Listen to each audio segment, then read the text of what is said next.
áudio, Tudo certo? vídeo, tudo certinho? Então, Vina, tudo bem com você? Então, senhor Rafaelios, tudo bem, e você? Tudo bem. Você, antes da gente vir pra cá e tal, você tava com uma coisa na garganta e tal, acho que eu tenho a solução dos seus problemas. Lá vem. Lá vem. A gente tem um dos maiores pesquisadores clínicos, na verdade não. Você, acho que é melhor você apresentar porque Sim, você sim. conhece melhor. Eu conheço melhor, é verdade.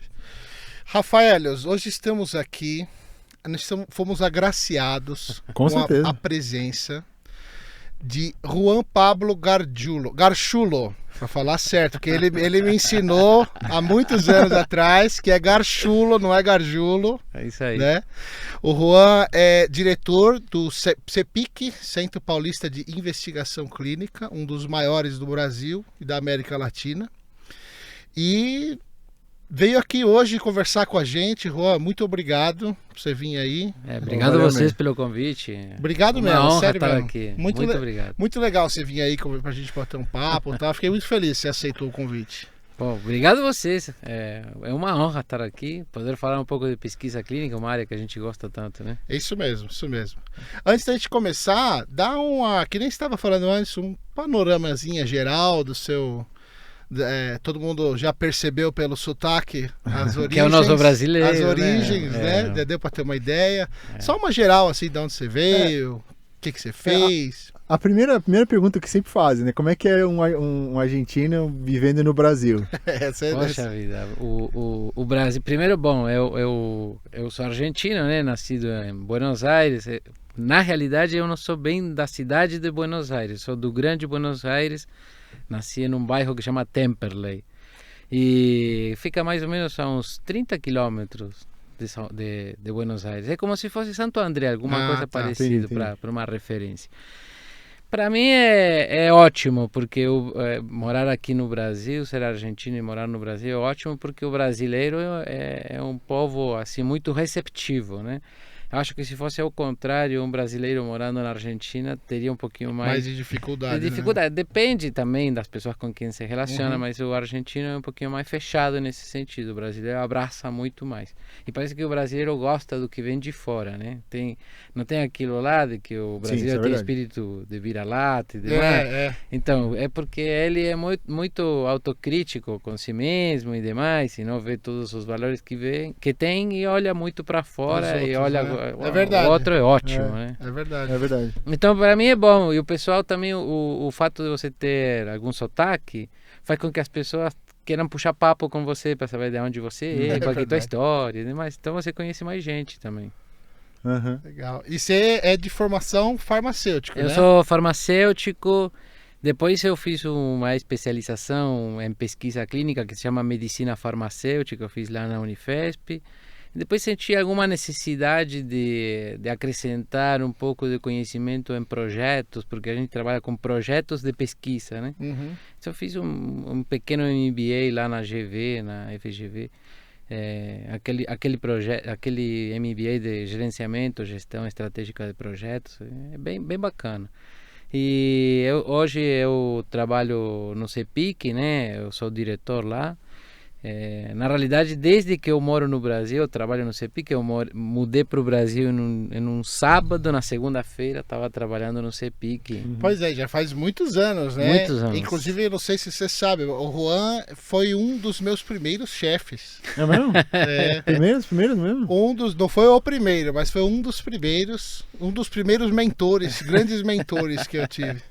Como é que é? Casca grossa, viu? Casca grossa. Obrigado. Porque encontrar assim, o seu chefe num outro contexto deve ser muito legal. Ainda não aconteceu comigo, mas... Mas já faz muitos anos, Muitos né? anos. Eu era um moleque. Já passaram nas mágoas. Era um moleque. Você vê que tem uma pessoa por trás, né, cara? Sim. É outra coisa. Você não é só aquela figura do autoritária, né? É verdade. O Juan está aqui hoje para a gente falar, como já foi dito, sobre pesquisa clínica, né? Tem muita gente, aliás, eu me surpreendi quanta gente não faz ideia do que é pesquisa clínica. Eu, por ter trabalhado mais novo nessa área, eu tinha uma ideia de que, assim, né, é uma coisa conhecida, bem difundida e tal. E tem muita gente que nem sabe o que significa, né? É incrível como tem gente que não faz isso. Você fala, que é pesquisa clínica? Ah, não sei, é pesquisa de universidade, né? Isso, é uma confusão grande. Faz né? uma confusão grande. Então, acho que pra gente começar, eu acho que é legal a gente dar só um panorama geral do que é, explicar o que é, pra quem não sabe, né? Certo. Bom, para começar, assim, quando a gente fala em pesquisa clínica, todo mundo imagina grandes gênios, né, fazendo pesquisas que são impossíveis para a população normal. Pesquisa clínica não é aquele gênio que está atrás da bancada, não é aquele gênio que está na academia e demais. Pesquisa clínica está muito mais relacionada com uma área que a gente poderia chamar de pesquisa de fármacos, né? Em seres humanos. Isso que é a pesquisa clínica. Pesquisa de fármacos em seres humanos. O que faz na pesquisa clínica, ou a pesquisa clínica é a área específica onde a gente faz testes de medicamentos ou potenciais medicamentos, né? Testes de drogas novas com potencial de virar um medicamento. E naquele momento a gente chama ele de produto em investigação, né? É verdade. Então a gente você lembrou, né? Vai ir lembrando. Eu vou ir falando, você vai lembrando. IP, né? Investigational Product. Você tá anotando, né, senhor Vinícius? Tô um pouquinho suando frio aqui. Senhor Escopacasa, o senhor está anotando, né? Isso aí. Então a gente o que faz é testes de medicamentos novos, de produtos em investigação novos em seres humanos. Isso que é a pesquisa clínica. Existe uma fase que é pré-clínica, que é feita em animais. Quando a gente fala em pesquisa clínica, a gente está falando sempre em seres humanos. Existem os ensaios pré-clínicos que são feitos antes dos seres humanos. E é legal comentar também que é um processo extremamente minucioso, né? Detalhado, tem 1 milhão de órgãos regulatórios em cima, né? Isso é uma coisa, ter, né? Então, isso é uma coisa que eu acho interessante, porque até no Brasil, que geralmente é o país do carnaval, né?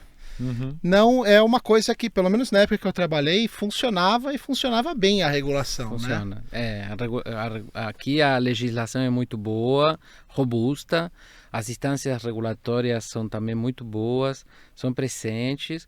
A gente tem alguns problemas assim com os tempos regulatórios, que são um pouco... Burocracia, né? A burocracia é um pouco... Mas isso está muito mais relacionado, muitas vezes, com falta de mão de obra dedicada para aquilo lá. Vou dar um exemplo rápido, assim, uma das instâncias regulatórias é a Agência Nacional de Vigilância Sanitária, Anvisa. Falta braço, eles não têm os técnicos suficientes para tocar a quantidade de projetos de pesquisa, isso acaba trazendo uma morosidade, e isso não é legal, né? A gente pode depois, em algum momento, até entrar no detalhamento disso, quais são os problemas que isso traz, mas basicamente um medicamento tem uma patente, né? Então se você tem 20 anos de exclusividade, você não coloca a patente, não deposita a patente no momento que você lança e registra o medicamento, você deposita a patente muito antes para você proteger o teu produto. Então você tem que correr com a pesquisa para você ter a exclusividade. E se você tem uma instância regulatória que é morosa e demora muito e demais, aí não é interessante. É melhor fazer essa pesquisa em um lugar onde seja mais rápido. E aí o Brasil perde projetos por essa morosidade. É uma questão... E quem contrata os centros de pesquisa como o CEPIC é uma empresa farmacêutica. Isso. Ou aquela CRO, né? Isso. Clinical... Contract Research Organization. Também tem gente que chama ela de Clinical Research Organization. Tá. Então não fui tão errado. Não está errado. É que a definição assim, no glossário do GCP está como Contract Research Organization. Mas que é basicamente um terceiro, né? Isso. Que é uma terceirização da pesquisa clínica. Isso, é um intermediário trabalhando para a farmacêutica, né? E agora me fala uma coisa, que eu quero já começar com os 2 pés na porta. Nossa. Me fala uma coisa. Diga.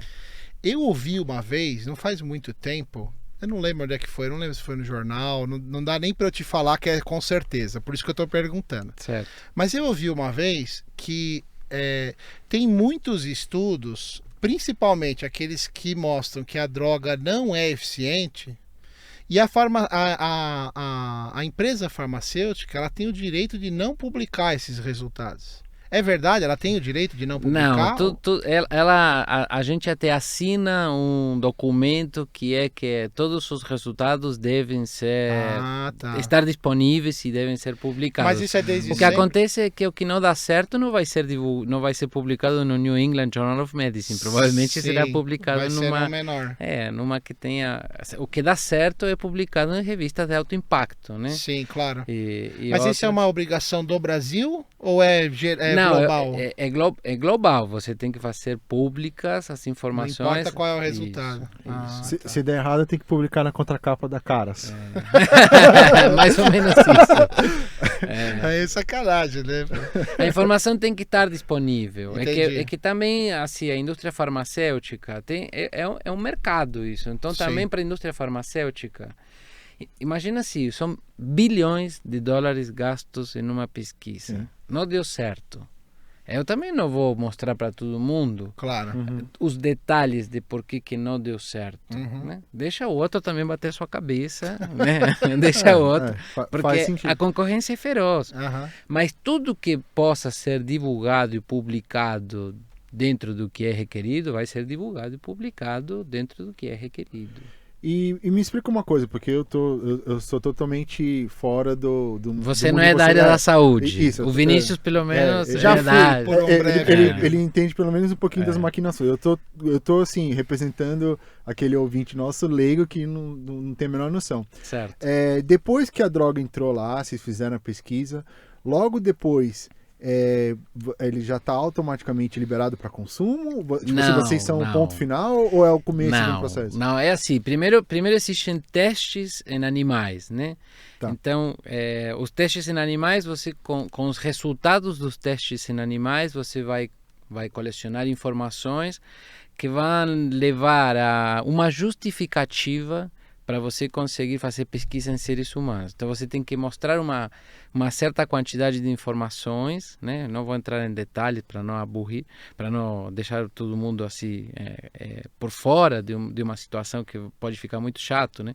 Mas assim, você coleciona informações, apresenta para você conseguir uma aprovação, isso se chama um IND, que é Investigational New Drug. Tá. Então você consegue uma aprovação para entrar em pesquisa com seres humanos, né? Então você vai mostrar, olha, nos ratinhos fez isso, nos macacos fez aquilo, todas as informações que você tem. Depois de você fazer toda a pesquisa clínica em seres humanos, você vai entrar em NDA, que é New Drug Approval.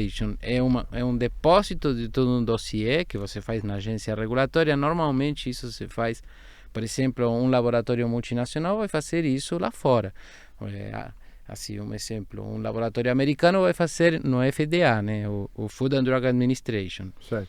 que é o grande mercado é Estados Unidos. Então é sempre o mais interessante é você fazer o registro das drogas nos Estados Unidos. Para você ter uma ideia, 41% do mercado mundial é Estados Unidos. O mercado farmacêutico do Brasil é mais ou menos 1,6, 1,8. Então Estados Unidos é 41% do mercado mundial de mercado fármacos. mundial de fármacos. Porra, não sabia disso. É um volume muito grande. Por isso que é interessante vender lá. Uhum, Por isso que é interessante registrar lá. uhum. E aqui o mercado, apesar do Brasil ser um país do tamanho continental, né, que a gente sempre fala, é gigante, né? Na Argentina, se fala assim, o mais grande do mundo. O mais grande não existe, né? Mas a Argentina fala, o Brasil, o mais grande do mundo. Fala assim, o mais grande. Bom, então assim, quando a gente primeiro tem uma aprovação, ou como se fosse um registro para fazer a pesquisa, IND, e depois tem um registro da droga mesmo, que é a New Drug Approval, né? São dois momentos diferentes.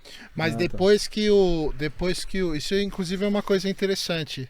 Depois que o estudo termina, ainda tem mais um processo, ou já depois que o estudo termina, comprovou eficácia, publica o estudo e registra. Publicar ou não as não informações, tem nada a ver. aonde vai, para qual congresso e demais, é independente. O que importa é que a agência, o órgão sanitário, tenha as informações suficientes. Tá. Qual que é a preocupação do órgão sanitário? Ele está preocupado, a Anvisa, a FDA, a EMA na Europa e demais, a preocupação deles é aprovar um produto que não vai fazer mal para a população, não vai ser nocivo e que ele vai fazer tudo aquilo que ele promete. Então, se ele promete eficácia para tratar, sei lá, artrite reumatoide, que ele é eficaz. Então, ele tem que ler tudo o que foi apresentado de informação. Então, eles se preocupam. Será que houve uma maquiagem dos dados? Então, eles fazem inspeções. A gente, lá no CEPIC, já fomos inspecionados 3 vezes pelo órgão americano, né, FDA, o FDA já foi 3 vezes no CEPIC, o órgão europeu, a EMA, já foi uma vez, e a própria Anvisa também, aqui a brasileira também já foi uma vez. Então a gente é rigoroso, né? Se eu falo em auditorias que a gente teve dos nossos clientes, foram mais de 30, mas inspeções, que já é da agência, essa é a diferença entre auditoria e inspeção. Auditoria é de teu cliente, CRO pode te auditar e demais. Inspeções até agora foram 5. Mas é bastante. Fomos o primeiro centro brasileiro a ser inspecionado pelas 3 agências, a brasileira, a europeia e a americana. Então a preocupação das agências é essa, é a população, que a população receba medicamentos e para isso vão dar um registro para medicamentos que comprovadamente vão fazer bem, tem eficácia e segurança. Né? Essas são as duas palavrinhas da pesquisa clínica. A gente procura demonstrar eficácia e segurança da medicação. Agora, vamos falar sobre os pacientes, os sujeitos. Eu não sei se chamam ainda sujeitos. Não chamam mais não sujeitos chamam mais. de pesquisa, mas podemos chamar eles do jeito que você quiser. Hoje se Qual chamam que é a nomenclatura? participantes. Participantes. É, a Melhor que legislação... cobaias. Vamos usar a nomenclatura É, a correta. gente- É melhor que cobaia. Cobaia não pode.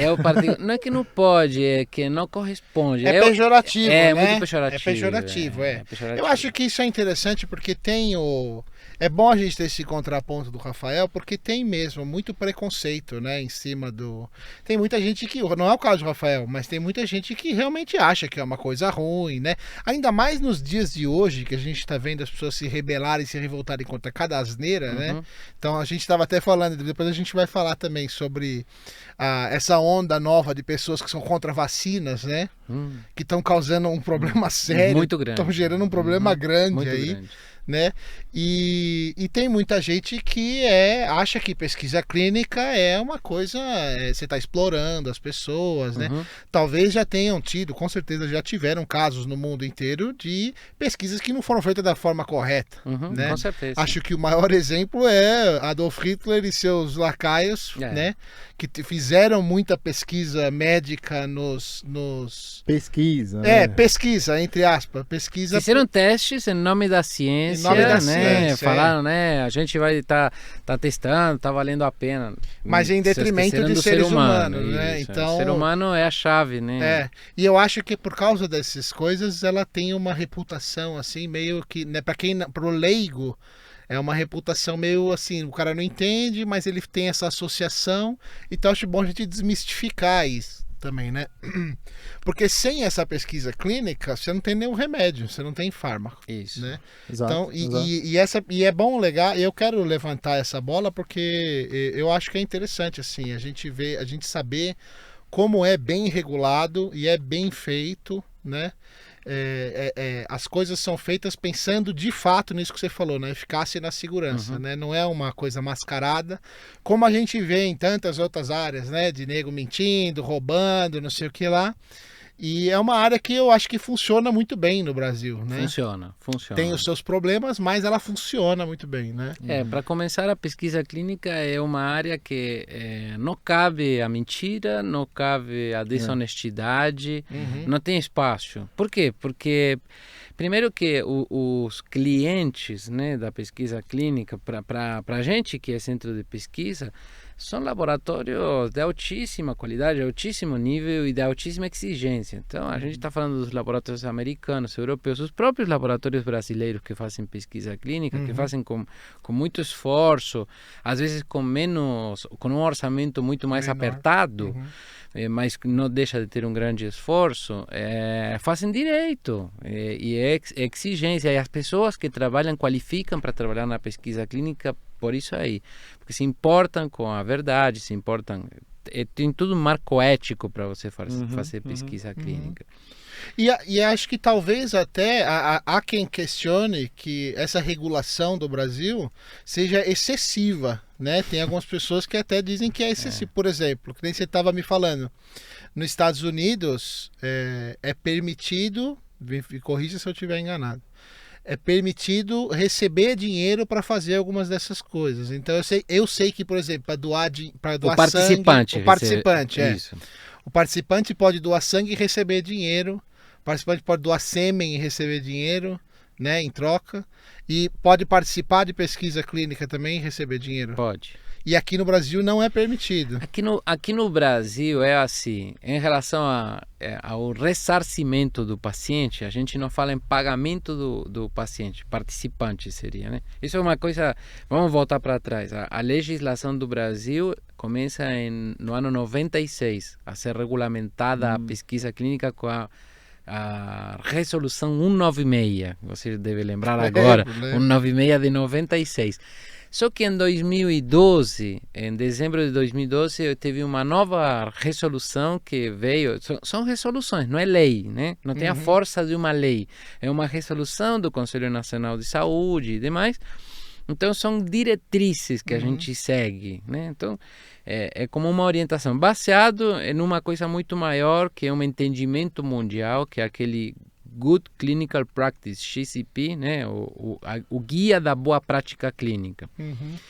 Então, é assim, a pesquisa clínica vem baseada em tudo isso que eu perdi a linha do que eu ia falar. Eu perdi a linha Não, a minha pergunta foi, no Brasil não pode, então, pode receber. Então, a legislação, obrigado, a legislação fala que você tem ressarcimento, mas a partir da 466, eles começaram a falar, olha, existe um ressarcimento de todos os gastos que o paciente tenha, isso já vinha da 196, mas a 466, que é mais recente, começa a dar a chance de, quando não tiver um benefício terapêutico, quando você não está dando um benefício terapêutico, que são dois tipos de pesquisas, você pode dar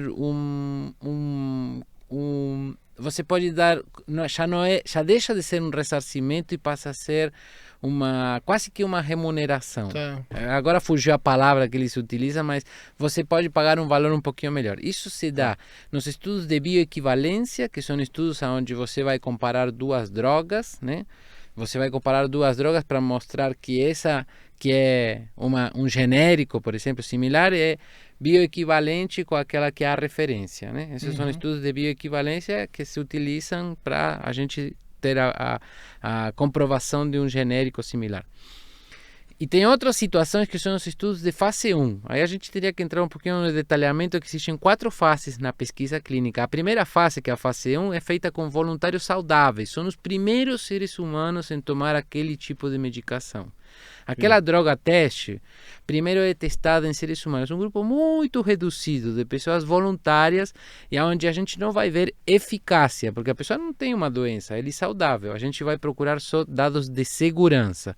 Isso se faz para evitar de dar um produto em investigação que possa ser nocivo para um grande volume de pessoas e que o impacto seja muito grande. Sim.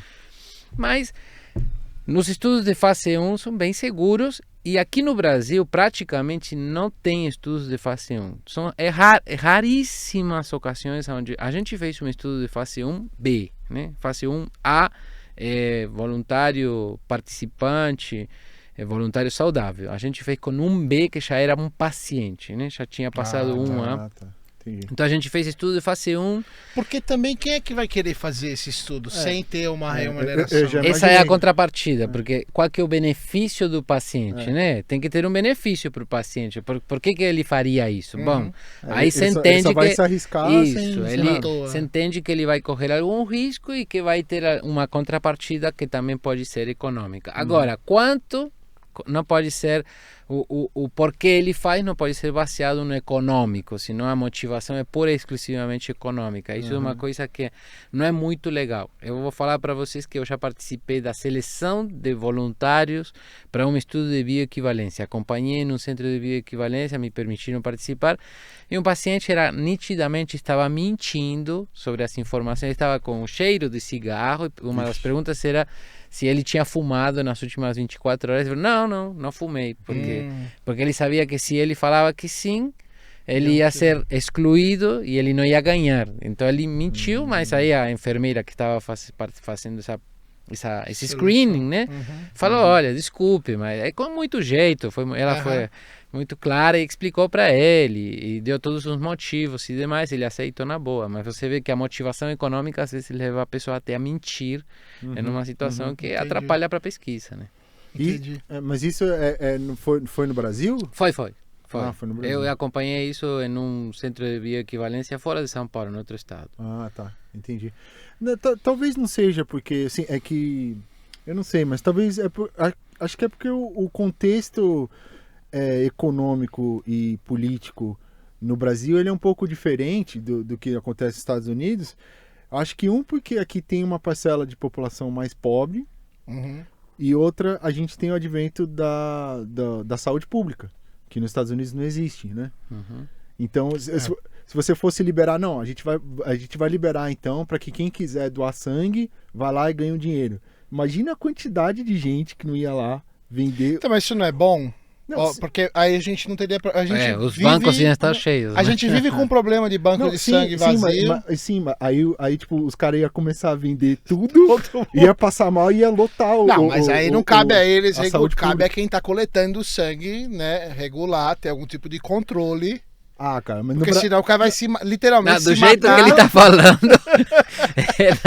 na 25 de março ia estar rim, fígado. Mas não seria assim, não seria assim. Óbvio, não, eu sei, mas óbvio que eu tô. Não é assim, que a gente tá exagerando aqui, mas se você for pensar como que o Brasil é meio complicado, essa coisa do controle, ia ter uns caras que ia conseguir burlar isso aí. Ia começar a passar, um monte de gente passar mal, ia lotar a saúde pública. Mas burlar já deixa de ser parte do que a legislação. Não, se você quiser burlar hoje. Não, eu sei, mas nos Estados Unidos uma coisa que freia isso é porque como os caras não têm acesso à saúde pública lá, ele também não vai arriscar a vida dele, que ele, entendeu?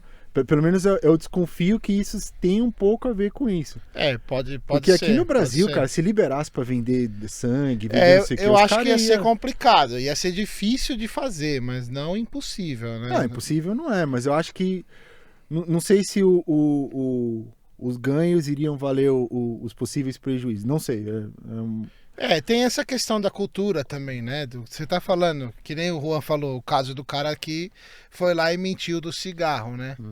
Então imagina quanta gente, se fosse para doar sangue, que é uma coisa menos complexa do que participar de uma pesquisa clínica, né? Talvez realmente tivesse mais casos, mas aí caberia às instituições, aos bancos de sangue de controlar e regular isso de alguma forma, né? Não que seria fácil, mas caberia a eles fazer. Mas eu acho que seria um passo positivo, não negativo. Acho que seria positivo fazer isso. Eu também não sei.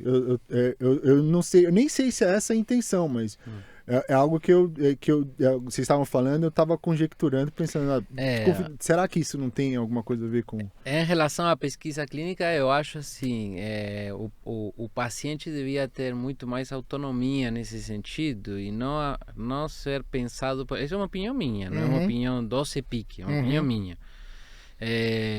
Eu acho que o paciente devia sim ter um ressarcimento para ele e não só os custos. Hoje a gente tem essa possibilidade, né, de pagar todos os custos que ele tem pela participação. Então ele pegou um ônibus, eu pago o ônibus. Ele fala, não, eu vim de táxi, eu pago o táxi. Ele fala, eu vim com meu marido, eu pago o quilômetro rodado no carro.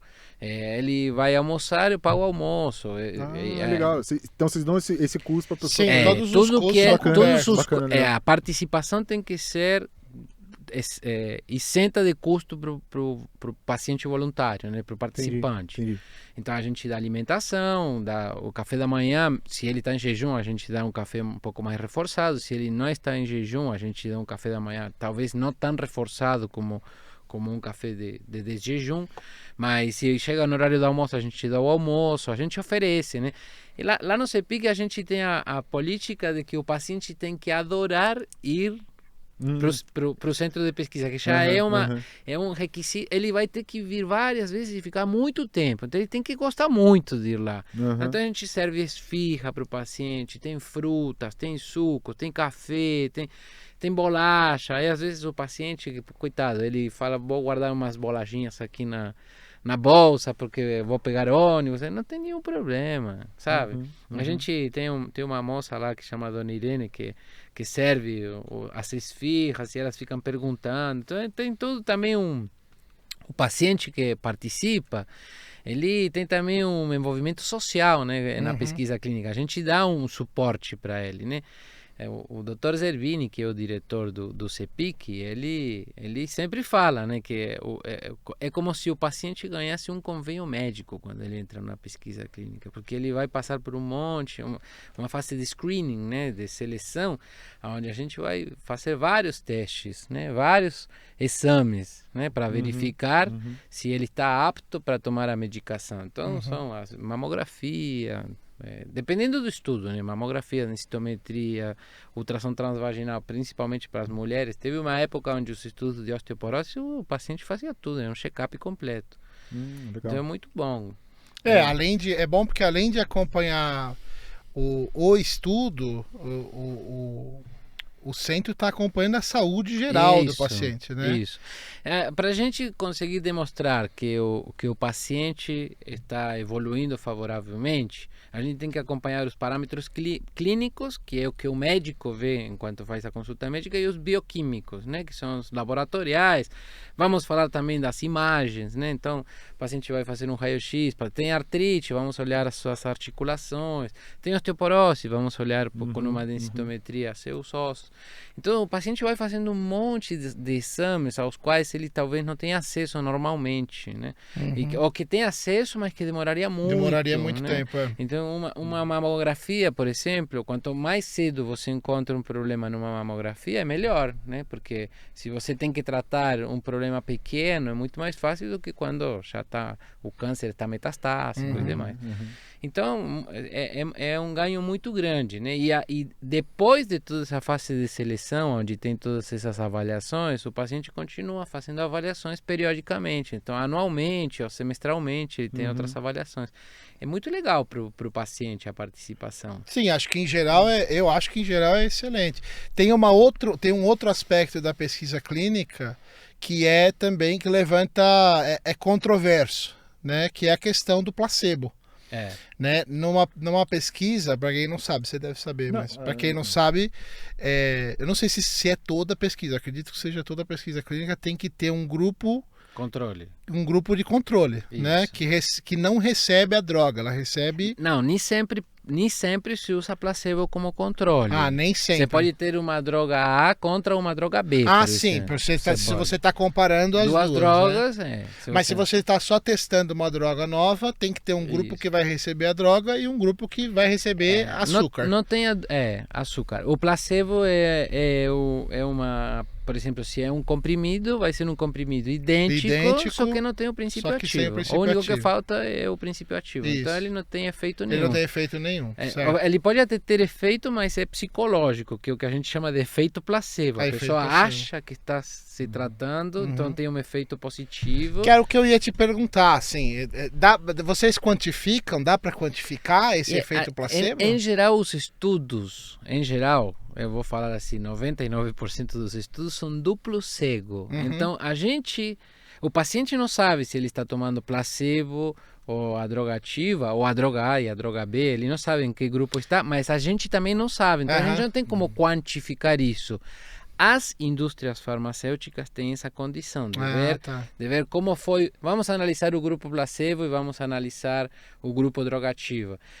eu já vi publicações em revistas importantes onde falam que na América Latina o efeito placebo, que é esse efeito psicológico, é muito maior do que nos países do primeiro mundo. É mesmo? É, Nossa, muito que maior. legal. Parece que aqui no Brasil e na Argentina, Bolívia, Paraguai, Venezuela, os países principalmente da América do Sul, o efeito é muito maior. O fato de você estar tomando a medicação tem um efeito muito grande, mesmo estando no grupo placebo. Por que será? Você consegue dar um chute? Por que nessa região? Eu acho que é porque as pessoas aqui não têm muito acesso a medicina de qualidade livremente. Aqui o Sistema Único de Saúde, eu acho que é um sistema muito bem pensado, com problemas de execução, mas é assim, talvez orçamentárias, de gestão e demais. Mas assim, o sistema como um todo é um sistema que para a população é muito interessante, né? Mas assim, nem todo mundo acaba tendo acesso apesar de que é para todo mundo, o SUS, nem todo mundo acaba tendo acesso aos tratamentos e aos medicamentos tudo em um momento só. Você vai conseguir um exame e depois você precisava fazer uma cirurgia, você vai demorar 2 anos para fazer aquela cirurgia, enquanto isso você vai tendo um tratamento que não era o mais eficiente naquele momento, mas até você fazer aquela cirurgia, então você vai fazendo aquele tratamento. O fato de você entrar numa pesquisa clínica e demais faz com que você tenha tudo de imediato, né? Tudo no mesmo tempo. Então isso faz com que acho que psicologicamente também tem esse impacto de você ver que tudo está sendo feito no tempo certo e não que você está esperando e aguardando. Acompanhei recentemente o caso de uma pessoa que está com um problema de próstata e está assim, está indo em vários lugares ao mesmo tempo para saber aonde que vai sair primeiro, né? Entendi. Porque em um falam 3 meses, no outro falam 5, no outro falam 2, no outro falam 3 e está tentando. Por quê? Porque o Sistema Único de Saúde é moroso, né? Entendi. Interessante isso daí. Talvez tenha alguma coisa a ver também com né, se for uma coisa psicossomática mesmo, né, talvez tenha alguma coisa a ver com a crença, ser mais suscetível à fé, menos, como é que chama, agnóstico? Entendi. Né? Porque a gente tem Agnóstico é aquele que não acredita em nada. Cético, agnóstico, né? Que a gente tem, de certa forma, um pensamento religioso mais forte, né, nos países latinos, né? Países mais pobres, não, acho geral. que não. Acho que tem países fora da América Latina, e senão a gente pode ir onde tem o Islã, que tem uma religião muito mais forte do que aqui. Mas é um religioso diferente, eu acho. Que o pensamento religioso católico ele é um pouco diferente das outras igrejas, inclusive dentro do próprio cristianismo.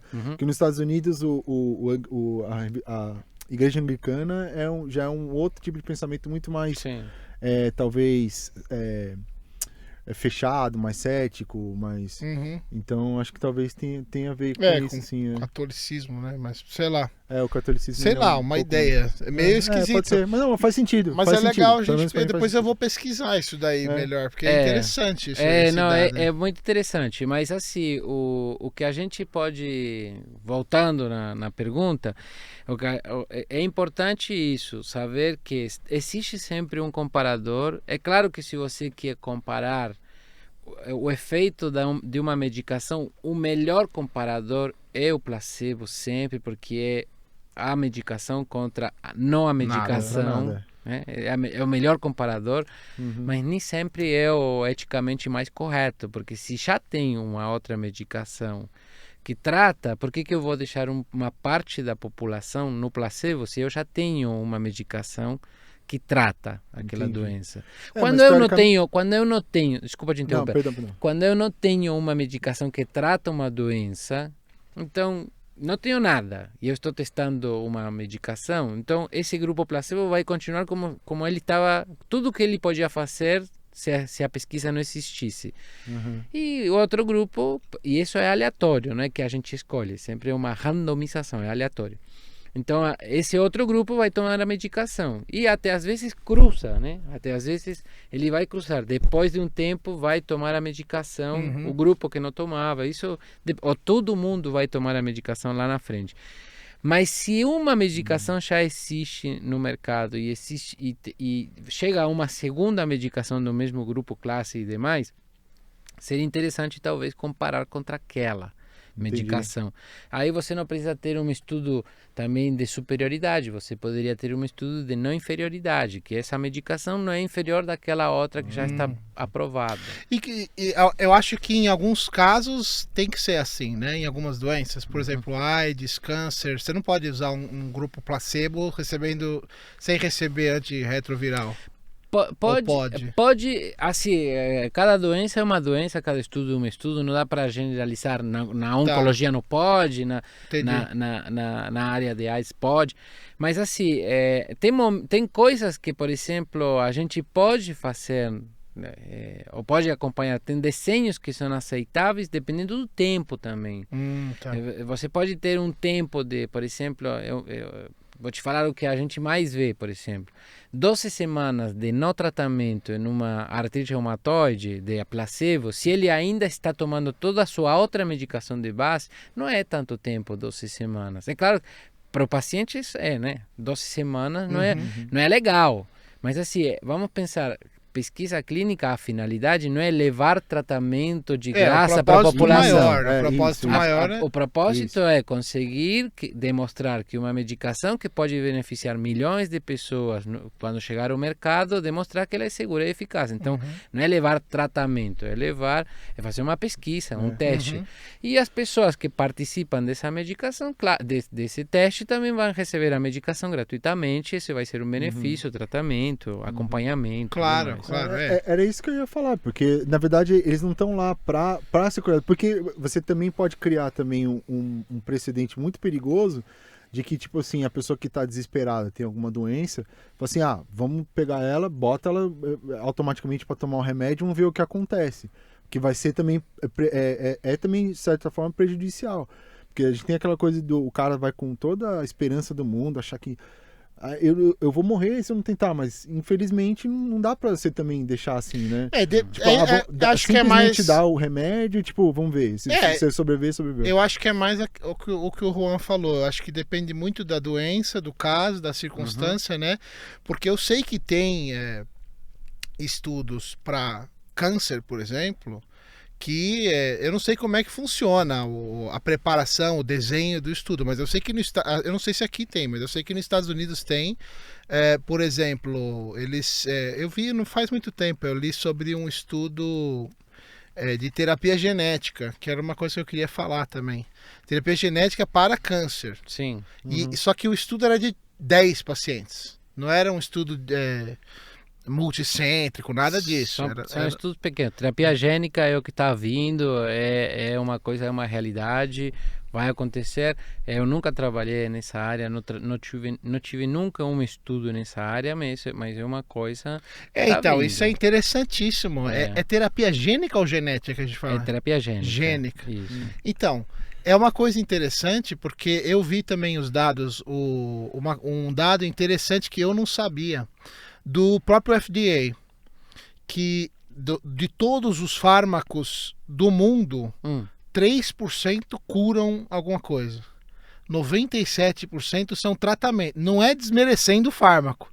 Porque, claro que sem tratamento, você imagina uma pessoa com problema psicológico sem um antipsicótico. Uma pessoa que, né, salvam vidas praticamente. Né? Uma pessoa com artrite sem remédio. Né? Mas eles não curam a doença. Eles tratam e estabilizam, controlam a doença, mas não curam. E eu vi uma vez um cara falando... Assim, desculpa te interromper, claro, mas aí tem a ver tudo uma questão mercadológica também. Tem uma questão a ver com... às vezes, primeiro que muitas doenças o mecanismo não é conhecido. Né? Segundo, que é muito, muito mais interessante você, desde o ponto de vista de mercado, é muito mais interessante você ter um cliente durante muito mais tempo do que de curto prazo. Mas a indústria farmacêutica não pensa dessa forma. A indústria farmacêutica vai atrás da cura.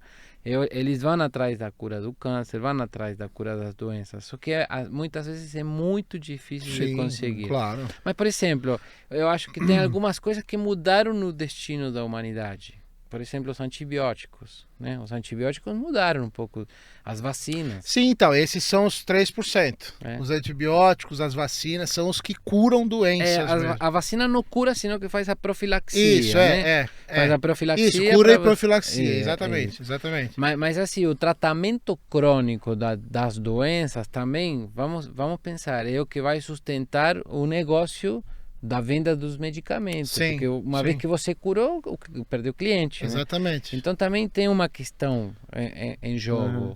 E tem uma questão ética, inclusive, né? Porque apesar da gente saber, a gente não tem como ter...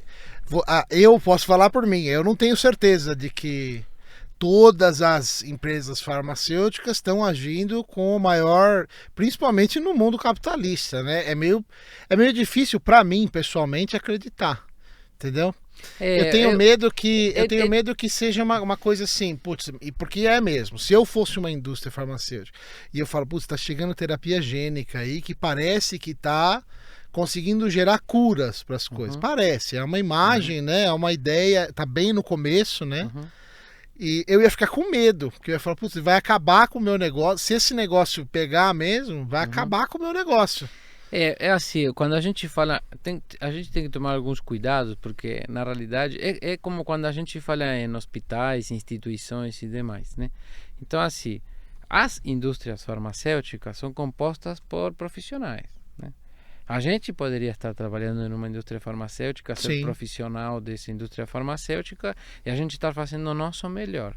Mas alguém que toma uma decisão lá em cima, que provavelmente não está alinhado com os valores da empresa, pode estar tomando decisões erradas. Alguém que tem mais poder, um vice-presidente, um diretor, um presidente, pode estar tomando decisões erradas. Concordo com você, assusta.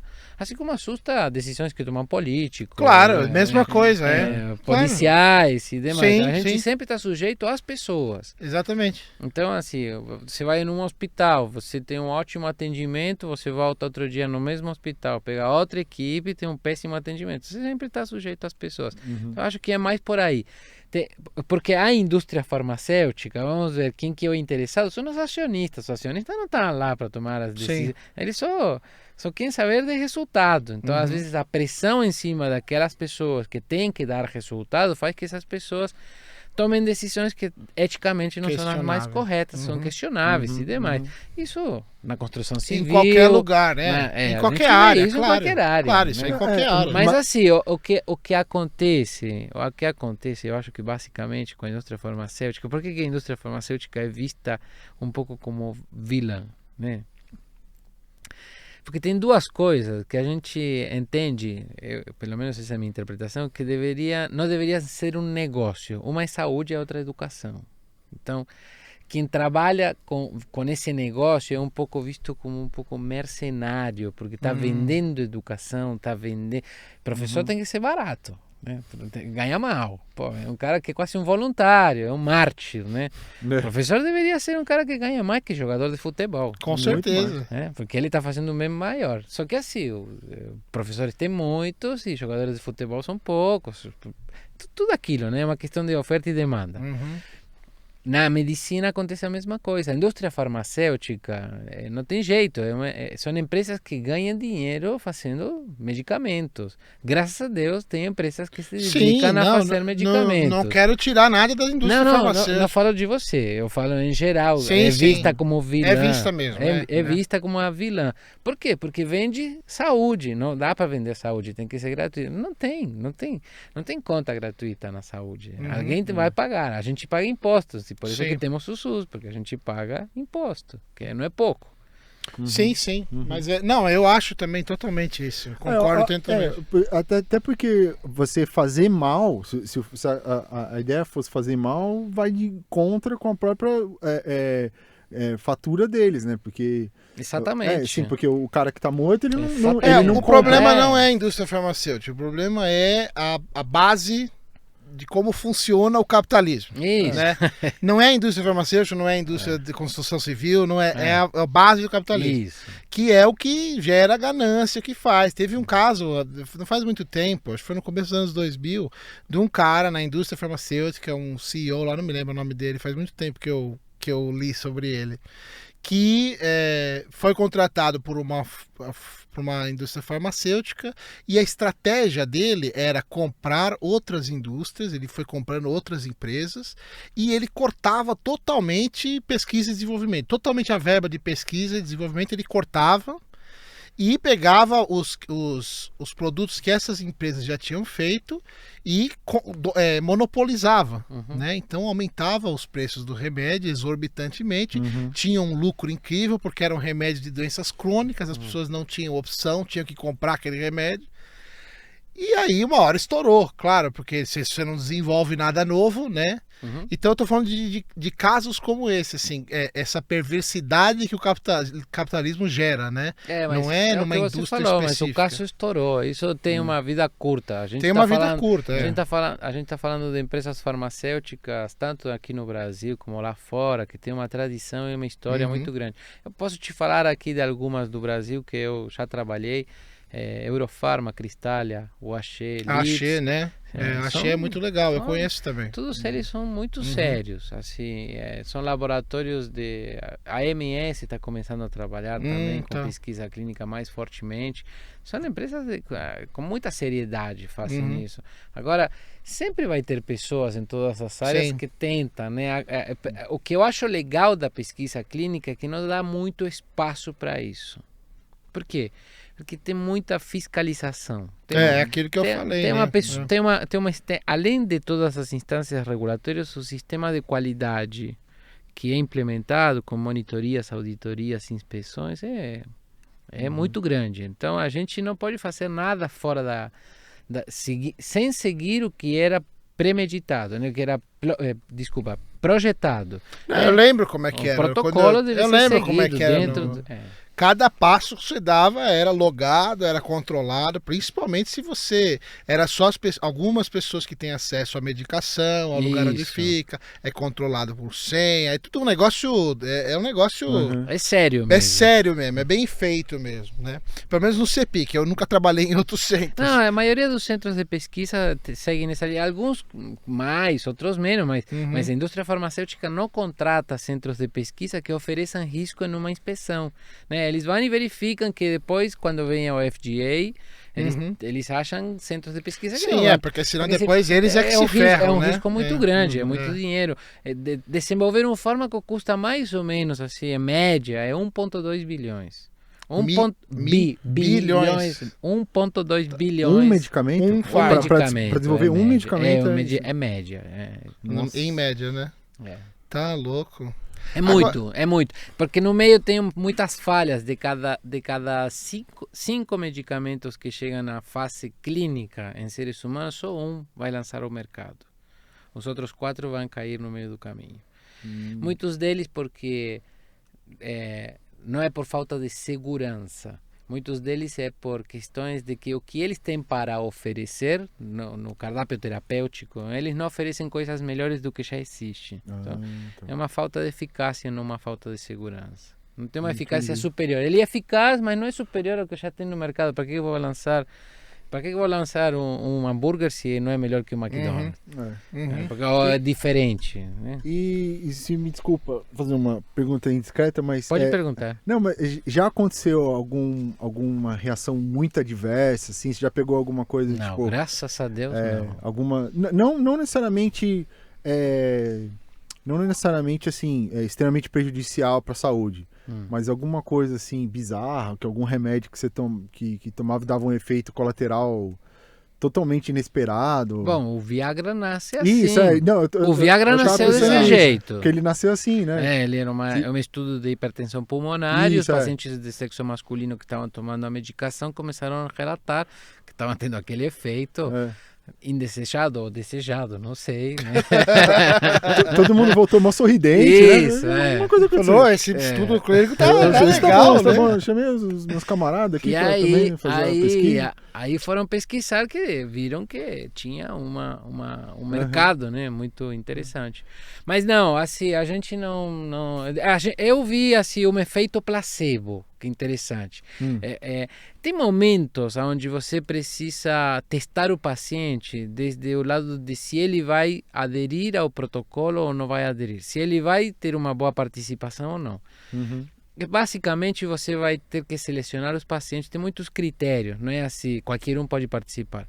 Tem muitos critérios, o paciente tem que ter isso, e não pode ter, por exemplo, um paciente que tem um fígado ruim, né, um fígado comprometido, um rim comprometido, que é onde são metabolizadas as medicações, não vai poder participar de uma pesquisa. Às vezes você descobre isso na fase de screening. Tinha uma paciente que estava numa fase de screening e a gente fazia uma avaliação que era saber se ela ia tomar a medicação corretamente. Então, nesse momento, a gente chama de simples cego, em lugar de ser duplo cego, que nem ela, nem a gente sabia o que ela estava tomando, a gente sabia que ela estava tomando placebo. Sim. Durante esse período de screening. Então, ela ficou 30 dias tomando essa medicação e depois a gente contava. Se tomou mais de 80%, então vale a pena que ela continue e entre no estudo. Tá. Ela tinha que ter uma aderência mínima, que era de 80%. Então era uma paciente que estava em um estudo tomando placebo durante os primeiros 30 dias. A gente não fala para o paciente, uma parte é você não falar que é placebo para que ele se comprometa com... Entendi. E aí vai ter aderência. Sim.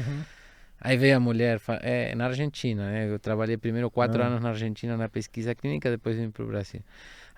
Essa medicação é ótima. Meu marido não está aguentando, eu estou um fogo. Eu rejuvenesci, ela fala. Eu rejuvenesci. Ele não está aguentando, estou me sentindo ótimo. Era placebo. Cara, era placebo. Então, o efeito placebo existe mesmo. É incrível, né? Como a gente tem esse poder que a gente não conhece ainda. Não, a gente não, a medicação Não, é a gente, é o nosso cérebro, né? É totalmente psicossomático. O marido deve ter, cara, uma estátua assim, gigante dele, assim, obrigado, Juan. Fez um altar, né? Fez um altar. Muito obrigado, Juan. Agora, eu queria, a gente não tem mais muito tempo, tem um tempinho ainda, mas eu queria muito voltar nessa questão da terapia gênica, eu queria muito saber o que você sabe, porque eu não conheço muita coisa sobre isso, é uma coisa nova, né? E o que eu vejo é muito interessante, é muito estimulante, né? Eu vi recentemente que o FDA começou a aprovar algumas drogas, né? Ele já aprovou uma para um certo tipo de câncer, que é... Eu não me lembro que tipo de câncer que é. Eu lembro que tem um caso que foi uma menina, que ela estava na beira da morte e tomou o negócio e curou totalmente do câncer. Tem um caso de AIDS de um cara que é o único paciente no mundo, pelo menos era até alguns anos atrás, que procura aí, vê se você acha. É o único paciente no mundo que curou a AIDS por os últimos 10 anos. Não teve nenhuma remissão de AIDS. Tudo com terapia gênica. Tem um que é para um tipo específico de problema no olho que causa cegueira, né? E tá curando as coisas, né? O negócio parece que tá curando. E eu ouvi um economista falando uma vez, não lembro se ele era economista ou se ele era da área da tecnologia, mas ele estava fazendo um comparativo entre a tecnologia entre o computador e o crescimento, o que eles chamam de lei de Moore, que é o crescimento exponencial da tecnologia, né? Que é como ela funciona. O crescimento, ela cresce de forma exponencial e o preço cai de forma exponencial também, né? Então, o microcomputador custava X $1.000 em 1950, sei lá, e agora o microchip custa muito mais barato, né? É uma relação inversa. E ele estava falando, eu achei interessante porque ele fez primeiro a comparação entre essa tecnologia com os fármacos, e os fármacos parece que tem um efeito inverso, que eles atingem um platô porque eles não curam. Então eles atingem um platô e ele fez a comparação com a terapia gênica, que é bem similar à tecnologia do computador. Então tem esse crescimento exponencial também e o preço caindo. Ele até dá um exemplo que eu achei interessante, porque eu lembro da minha época da faculdade, ele falou que hoje em dia você consegue comprar uma máquina de PCR, de multiplicar material genético. Isso, reação de cadeia de polimerase. Isso. E é uma máquina que antigamente era uma fortuna caríssima, né? E o preço caindo, né? Então eu achei interessante. Você achou alguma coisa do cara, não? O teclado não tá funcionando. Ah, tá bom. Problemas de produção acontece, né? Posso fingir Enfim. aqui, ó. Não precisa fingir. Ah, não. eu não A sou... gente procura depois. Eu não lembro onde é que foi, mas eu vi esse cara. Eu acho que ele era um economista falando sobre essa relação entre os dois. Eu não sou a pessoa mais indicada para falar de terapia gênica, não tenho experiência em Sim, nenhum sim. clinical trial com terapia gênica. O que eu sei tudo na teoria, não é Aham. nada na prática. Mas assim, a ideia é essa, é que você hoje tem uma doença, você tem um fármaco para tratar essa doença. Nem sempre para curar, muitas vezes é só para tratar.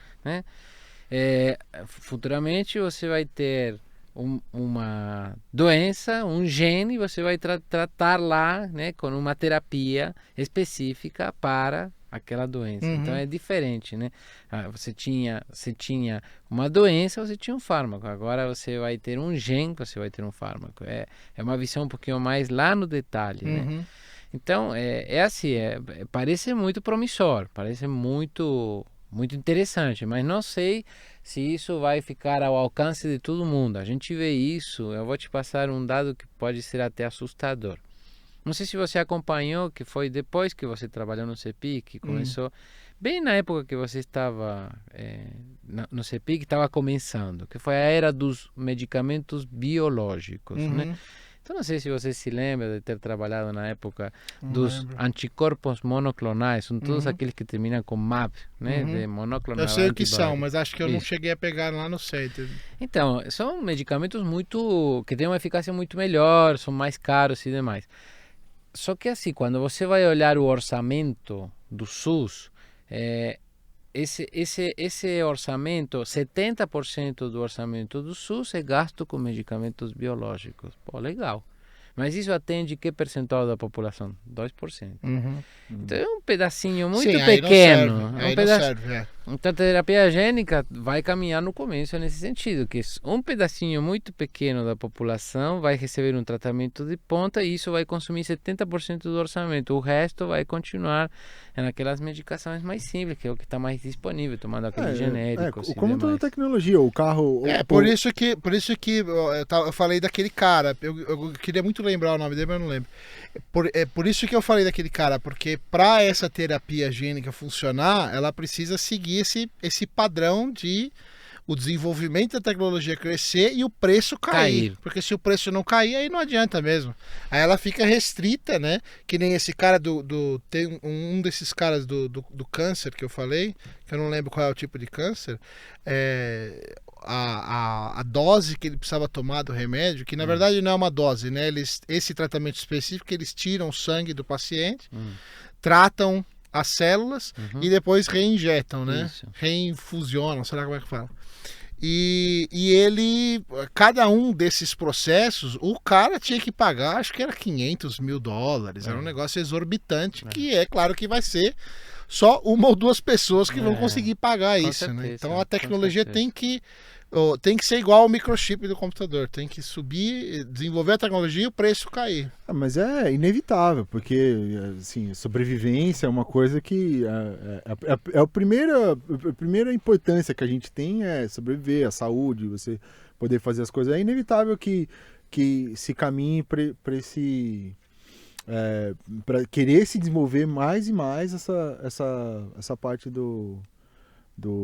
da saúde e tal. Acho que não tem muito jeito. O problema assim, é quem vai quem vai ser o dono disso, né? Quem vai manter a patente disso. E isso que eu acho complicado, porque Mas às vezes é fácil, vai ser o Google. sim. O Google vai comprar. A hora que você mostrar pro Google, olha, isso aqui tá caindo o preço, o Google vai comprar e vai dominar. E aí você vai acessar o Google já te injeta a vacina. Então. Mas eu acho que mais perverso do que você pensar na coisa, acho que é exatamente isso, que às vezes é você segurar até ver quem é que é o dono do negócio, quem é que vai lucrar mais. Isso eu acho mais complicado. O mais complicado para mim é quem que vai pagar a conta. Quem que vai pagar essa conta? Porque é uma conta alta, toda tecnologia nova, é que nem você falou, tem um tempo onde o custo é alto e depois isso vai caindo, né? Vai diminuindo pelo uso, pela frequência. Aconteceu isso na biotecnologia, né? Anticorpos monoclonais e demais.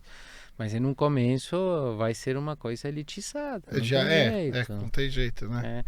Mas as medicações, muitas vezes acontece isso, que surge, elas amadurecem, mas muitas vezes é isso que acontece. A medicação ela é muito boa, só que surge uma outra que é melhor. Então, esse envelhecimento daquela droga não significa que ela é ruim, senão que surgiu uma coisa nova. Saiu, sei lá, o processador i7, aí o i5 deixou de ser. Ele não é ruim, mas já deixou de ser tão interessante. Sim. Aí eu vou no i7. A obsolescência que eles chamam, né? Que é como funciona esse mercado, né? Sem isso ele não funciona.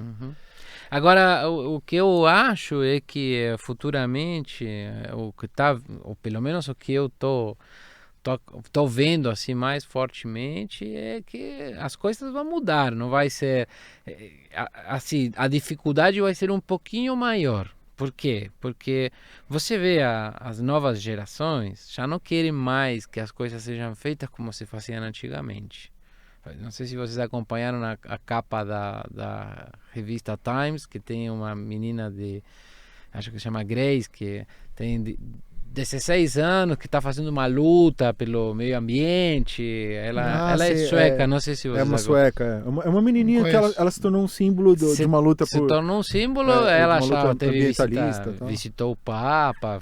Sei. Então, assim, as novas gerações têm outras demandas, outras cabeças muito diferentes. Então, onde existia uma possibilidade de fazer uma produção com um sistema que não era ecologicamente correto, já não existe mais. Isso vai mudar. Então, isso faz com que mudem muitas coisas. E, quem sabe, não mude a área da pesquisa clínica também, onde envolve pacientes, voluntários e demais. A gente também tem que entender que está mudando e está vindo a inteligência artificial como uma realidade muito forte. Eu já estou usando inteligência artificial para seleção de pacientes. A gente utiliza hoje para a gente anunciar um ensaio clínico, né? Já aproveito para que quem se interessar em saber mais em relação ao CEPIC, é só entrar no site. Quem quiser se cadastrar para participar em uma pesquisa clínica, tem lá no site como se cadastrar. cepic.com.br www.cepic.com.br. CEPIC é de Centro Paulista de Investigação Clínica. CEPIC, né? Isso. A gente vai botar no link na descrição do vídeo.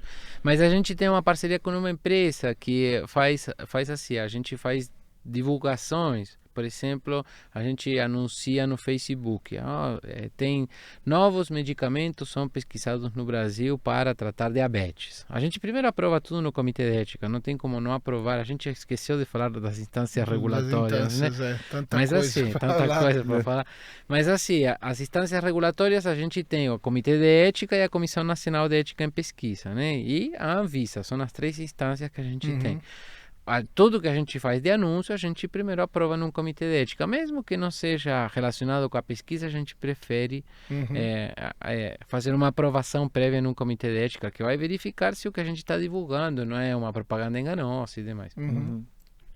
Aí a pessoa vai lá no Facebook, faz um clique. Vocês sabem como funciona a divulgação no Facebook. Você paga para o Facebook e você fala, olha, eu quero gastar, sei lá, R$1.000 esse mês. Ele vai te mostrar tantas vezes que cada vez que uma pessoa dá um clique, ele fatura, ele cobra, né, de você.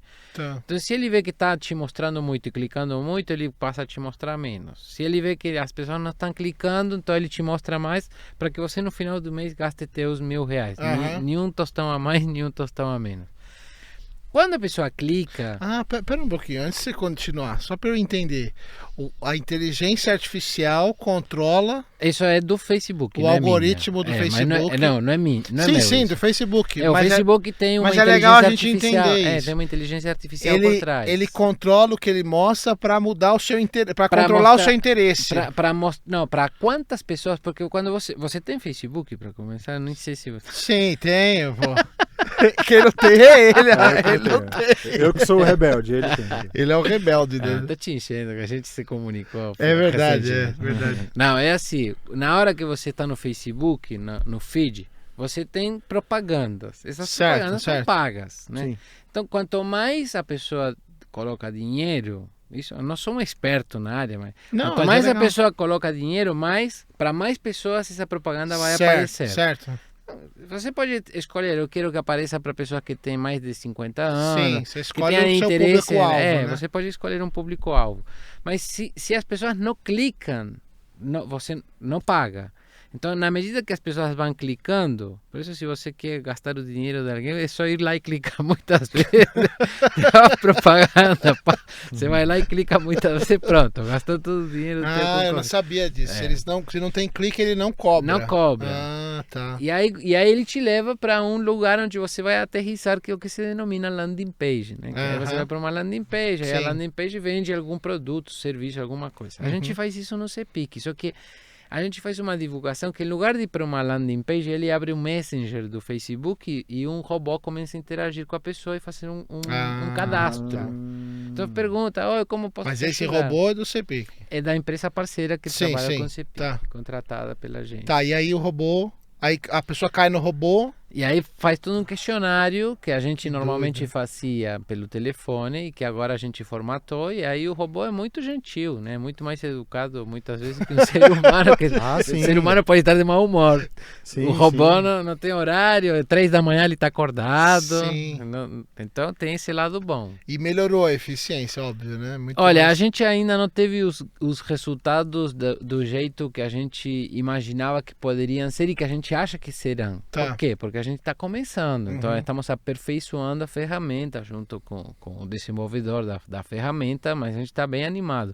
O que eu posso te falar é que o grande ganho que a gente teve foi da economia de tempo nosso, de pessoas tendo que falar com os pacientes, sendo que o robô interage e a pessoa então a gente já recebe as respostas, em lugar de ter que uma pessoa ligar e demais, é como um questionário auto-aplicável que a pessoa vai sendo guiada por esse algoritmo, né, que é de inteligência artificial, que vai fazendo as perguntas e a pessoa vai registrando as respostas. E isso, Muito claro, está interessante. numa escala pequenininha, mas você pretende aumentar isso daí? Sempre dependemos do investimento e o retorno, Sim, né? Então, se você investe X valor e você tem um retorno interessante, aí você investe mais. Certo. Mas eu imagino que essa ferramenta vai ter um grande futuro. Que legal. É o que a gente estava falando com outro convidado, o Heitor. A gente estava falando bastante sobre isso.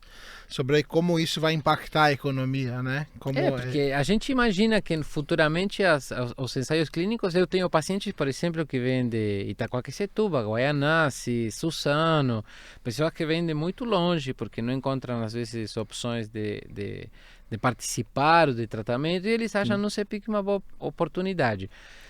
E se ele pudesse ficar em casa e fazer a consulta via Skype?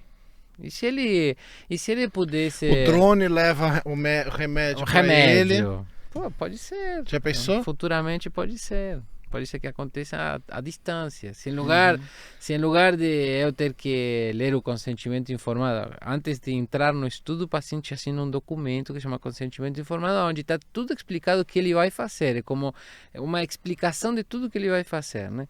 Para que tudo fique acordado entre as partes do que ele vai fazer.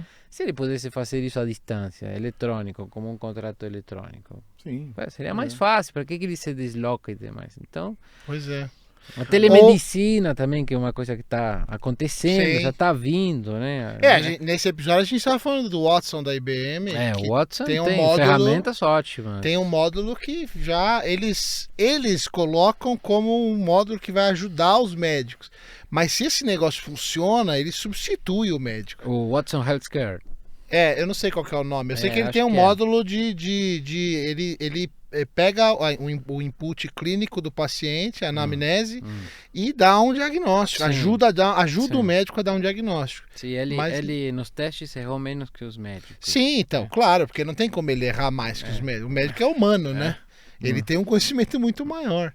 Então, eles estão colocando isso como uma coisa que vai ajudar o médico, e acho que vai ajudar, já ajuda, mas se isso continuar andando, uma hora ele substitui o médico. Né? Eu prefiro ir num robô que tem uma capacidade de conhecimento, de armazenar informação e cruzar informações, do que um ser humano é capaz de ter. né? E que não coloca emoção no meio. E que não tem emoção no meio, que não tem cansaço no meio, né? Eu preferiria ir no Watson do que ir no... Ainda mais hoje em dia. Mas me diga uma coisa, senhor Vinícius. Um robô iria conseguir te prescrever o placebo do Juan lá É. pra sua mulher? Eu acho que não. Se o robô avaliar que o efeito placebo tem mais Então- resultado em algum caso, ele vai fazer isso. É. Não, mas ele não pode errar. Então, Mas ele não erra, é exatamente. Então, Essa mas- que é a doideira do negócio. É. A gente tá chegando num ponto, ninguém acha isso no Brasil, mas eu acho. A gente tá chegando num ponto em que tem um negócio que eu acho que o nome é transhumanismo, que é a junção entre os dois. E da máquina e o homem.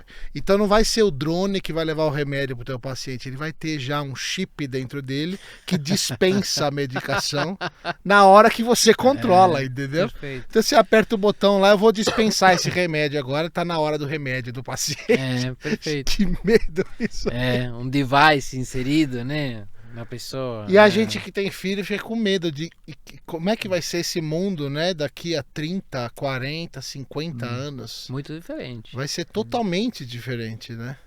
Vai ser deles, né? Porque a gente, eu tenho um filho de 12 anos, né? Uma filhinha de 4 e a do meio que tem 10, né? Aham. Então, Matias, Melissa e Michelle, é Mamemi, né? Mamemi. Ficou Mamemi. E o Matias, a gente vê, né? A Melissa também que tem 10, mas o Matias que é um pouquinho mais velho, a gente vê, eles são muito antenados em coisas sim. que a gente nessa idade não tinha conhecimento. Aham. Eu vejo as coisas que eles estudam na escola e demais, estão anos-luz da gente, pelo menos de mim. Do que eu fiz, eu vejo o que ele faz, eu vejo o que eu fiz, nossa, eles estão, mas por consciência, por comprometimento, por entendimento. Aham. Então Eles parecem que eles têm uma compreensão melhor do mundo, né? Muito do que a melhor. gente tinha, proporcionalmente, né?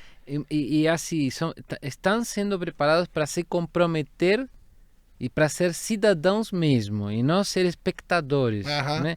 Eu acho que a gente é a geração da transição Uhum. e eles são os verdadeiros protagonistas. Eu acho que essa geração Sim, que está vindo, acho que é isso mesmo. essa geração que está vindo É que vai mudar tudo, né? vai mudar. Vai mudar e vai deixar as coisas, eu acho que em um nível mais saudável, que hoje não tem um Aham. nível saudável. As pessoas hoje, a gente vê, né, é só olhar o pipeline das indústrias farmacêuticas, ver para onde eles vão, é tudo, né, área onde o ser humano está indo mal, né, Aham. Alzheimer, né, tá degenerativo, você vê os transtornos psiquiátricos, as pessoas estão sofrendo muito no trabalho, né, é desgastante. Eu acho que essas novas gerações já vão equilibrar mais isso. Hoje mesmo estava falando com uma pessoa que me falou, olha, tô em um trabalho, eu gosto de mas é sofrido, suga meu sangue, né? Eu tenho assim síndrome do pânico, Uhum. aquela estresse por excesso de trabalho, de ir lá dormir meia-noite, terminando de dar uma aula e 7 horas da manhã ter que acordar porque tem que ir trabalhar em outro lugar. É estressante. Acho que essa nova geração não vai aceitar esse tipo de situação. Verdade. E eu acho que isso casa bem com esse advento da inteligência artificial, que está eliminando a nossa necessidade de trabalhar tanto.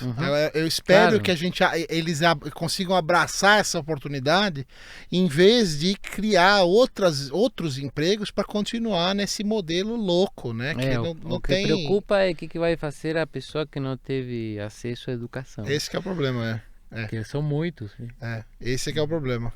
Bom, mas acho que para terminar, né? Acho que a gente tem que só falar rapidamente do verdadeira cura para os nossos males que o Juan trouxe aqui pra gente. Ele trouxe É verdade. Você quer pegar aqui? Ó.